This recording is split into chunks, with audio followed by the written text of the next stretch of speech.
এই যেমন আপনারা ১০ জন নেতারা মিলে বিএনপির সব নেতাকর্মীদেরকে ডিপ্লয় করেছেন, তাদেরকে শৃঙ্খলার মধ্যে রেখেছেন।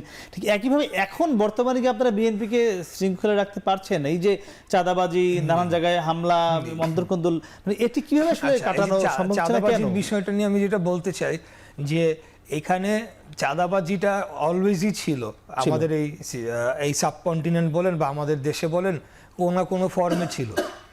এখন গত ১৬ বছরে আওয়ামী লীগ এটাকে প্রাতিষ্ঠানিক পর্যায়ে নিয়ে গেছে এবং ৫ তারিখে যখন হঠাৎ করে এরা নাই হয়ে গিয়েছে, তখন ওই একই চাঁদাবাজে গ্রুপ হয়তোবা তারা কি করেছে, আরেকটা বৃহৎ দল বিএনপির ব্যানারকে ব্যবহার করে তারা একই কাজটি করে চলেছে। এই বিষয়ে কিন্তু আমাদের টপ লিডারশিপ মানে জনাব তারেক রহমান থেকে শুরু করে সবাই কিন্তু আমরা বারে বারে বলে আসছি।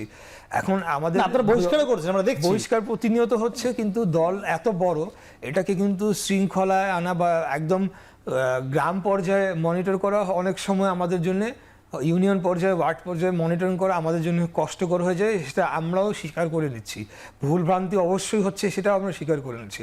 তবে আমি মনে করি যে এটা ওভারঅল সিস্টেমটাকে অ্যাড্রেস করতে হবে। এটা পুলিশিং ম্যাটার, এটা কিন্তু প্রশাসনিক ব্যবস্থা নিতে হবে। আমরা তো বলছি কারা চাঁদাবাজি করছে তাদের বিরুদ্ধে ব্যবস্থা নেওয়া হোক, মানে আমরা ম্যাক্সিমাম সাংগঠনিক ব্যবস্থা নিতে পারি, তারপরে তো প্রশাসনিক ব্যবস্থাটা প্রশাসনকে নিতে হবে। এখন প্রশাসন যেহেতু ভেঙে পড়েছে, সেটাও একটা কারণ যে আমাদের এটা কিছুটা বেগ পেতে হচ্ছে। আর আরেকটা বিষয় আমি মনে করি যে আমাদের বিরুদ্ধে কিছু টার্গেটেড ক্যাম্পেনিংও চলছে, বিশেষ করে সোশ্যাল মিডিয়াতে বিএনপির বিরুদ্ধে। এই বিষয়টা আসলে আমি উত্থাপন না করেই পারছি না, এটা আমরা নোটিস করেছি, বিশেষ করে আগামী নির্বাচনকে সামনে রেখে বিশেষ কোনো গোষ্ঠী হতে পারে বা হুএভার ইট মাইট বি, যে বিএনপিকে কিভাবে একটা কালার করা যায় যে বিএনপি আওয়ামী লীগ তো একই, বা তারা একই কি জানি একই সাপের কি সামথিং বিশ হোয়াট এভার, মানে এই ধরনের একটা লেবেলিং করার কিন্তু চেষ্টা রয়েছে। কোনো কিছুই বিএনপি আর আওয়ামী লীগের মধ্যে কোনো হতে পারে না। একটা গণহত্যাকারী জেনোসাইডকারী দল, আরেকটা দল হচ্ছে আমরা ১৬-১৭ বছর যাবৎ অন্যান্য যারা আন্দোলন সংগ্রামকারী সমস্ত দলকে সাথে নিয়ে আমরা নেতৃত্ব দিয়ে আমরা কিন্তু ফাইট করে এসেছি। সো আমাদেরকে ওভাবেও চিন্তা করে দেখতে হবে। আমি একটু এই প্রশ্ন ধরে আসতে চাই। আমরা দেখেছি এখন একটু ঐক্যের খুব দরকার। ৫ আগস্টের মূল কথাই ছিল ঐক্যের বাংলাদেশ। সেখানে আমরা দেখেছি ৫ আগস্ট পরবর্তী সময় ধীরে ধীরে ধীরে ধীরে বিশেষ করে যারা জামাত বা ছাত্র শিবির করে, যারা সোশ্যাল মিডিয়াতে আপনারা নিশ্চয় অনেক অ্যাক্টিভ, আমরাও দেখেছি বিএনপিকে ঘায়েল করে নানান মন্তব্য, কমেন্ট, স্ট্যাটাস আপনাদের বিভিন্ন নেতাকর্মীদের স্ট্যাটাস থেকে দেওয়া হচ্ছে বিএনপিকে ঘায়েল করবার জন্য। মানে এটি কেন? গত ১৬-১৭ বছর আপনারা একসঙ্গেই নির্যাতনের শিকার ছিলেন, একসঙ্গে কাঁধে কাঁধ মিলিয়ে লড়াই করেছেন। এখন কেন বিএনপিকে এভাবে প্রশ্নবিদ্ধ করার একটি এজেন্ডা নিয়ে আপনারা মাঠে আছেন? প্রথম আমি বলতে আর একটা কথা দিয়ে শুরু করতে চাই এই ইস্যুটাকে, যে বিপ্লব আসলে একটা অগ্নিগিরির মতো। এটা সমাজের পুরাতন স্তম্ভগুলোকে ধ্বংস করে নতুন একটা পৃথিবী তৈরি করে। কিন্তু দুর্ভাগ্যজনক আমাদের এই বিপ্লব, ৫ই আগস্টের যে বিপ্লব ছাত্র জনতা, এটা কিন্তু সেই স্তম্ভটা তৈরি করতে ব্যর্থ হয়েছে। ইশরাক ভাই ঠিকই বলেছেন।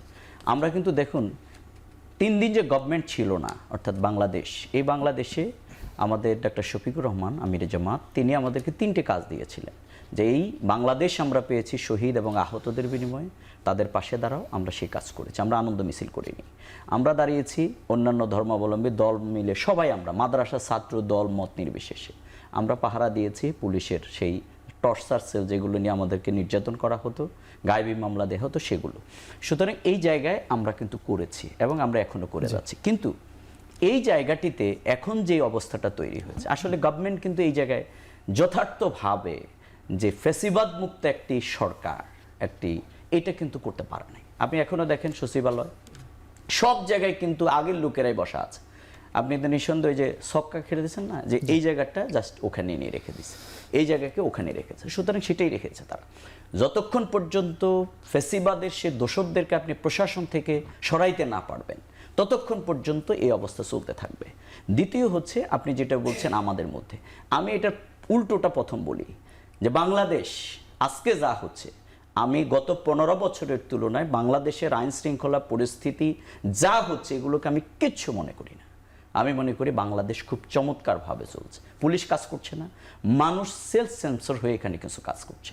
আপনি দেখেন, যদি আপনি বিগত শবে বরাত বলেন, অত্যন্ত উৎসাহের সাথে মানুষ সেটি কিন্তু পালন করেছে। সুতরাং বাংলাদেশে যে পলিটিক্যাল বলছেন যে অপপ্রচার, social media সব কিছু হয়েছে, এই জায়গা থেকে বাংলাদেশের মানুষ এখন যেটি চাচ্ছে এটা সরকারের আমি মনে করি ব্যর্থতা। তারা সবাইকে নিয়ে এই কাজটা কেন করতে পারছে না, তারা কেন প্রশাসন থেকে দোষর সরাইতে পারছে না। এবং বাংলাদেশের দেখেন, আমি এখানে আসলেই ডিবেটে যেতে চাই না, বরং আমি বলি যে একজন শহীদের মা যখন বা স্ত্রী যখন আমার এই কথা শুনে তখন তিনি কি ভাববেন। তিনি তো এমপি মন্ত্রী হওয়ার জন্য কিন্তু জীবন দেয়নি, তার পরিবারের লোক। আমি গত পরশু অ্যাম্বুলেন্স ড্রাইভারের একটা কমেন্টস পড়ছিলাম যে তার স্ত্রী বলছে যে আমার স্বামীকে আমি যেতে দেইনি, কিন্তু সে যাওয়ার সময় আমি বললাম যে তুমি যদি মারা যাও তাহলে কি হবে। স্বামী আমাকে উত্তর দিয়েছে যে আল্লাহ তাআলা গোটা পৃথিবীর সবাইকে যদি খাওয়াতে পারেন তোমাকেও খাওয়াবে আমি যদি শহীদ হয়ে যাই। এই যে একটা স্পিরিট, এই স্পিরিটটাকে আমরা লালন করতে পারি।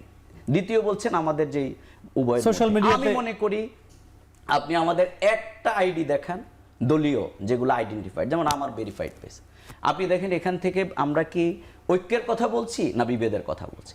সোশ্যাল মিডিয়ায় বিভিন্ন আইডি তৈরি করে আমাদের মধ্যে আমাদের নেতৃত্বকে বুঝতে হবে যে আমাদের সোশ্যাল মিডিয়ার মাধ্যমে এই দলের ইউনিটি না, বরং আমাদের 5 আগস্টের আগে আমাদের যে ইউনিটি ছিল, আমি মনে করি ফ্যাসিবাদ মুক্ত সবাই একটি ঐক্য, একটা দল, আর বাকি আওয়ামী লীগ এবং ফ্যাসিবাদের সেই জায়গায় আমরা এই ডিবেটের জায়গায় না গিয়ে ব্রিটিশদের তৈরি করা ডিভাইডেড অ্যান্ড রোল যেটা, এটা আমরা কেউ এই জায়গায় যদি পড়ে যাই এর মাঝখান দিয়ে কিন্তু ফ্যাসিবাদের উত্থান হবে।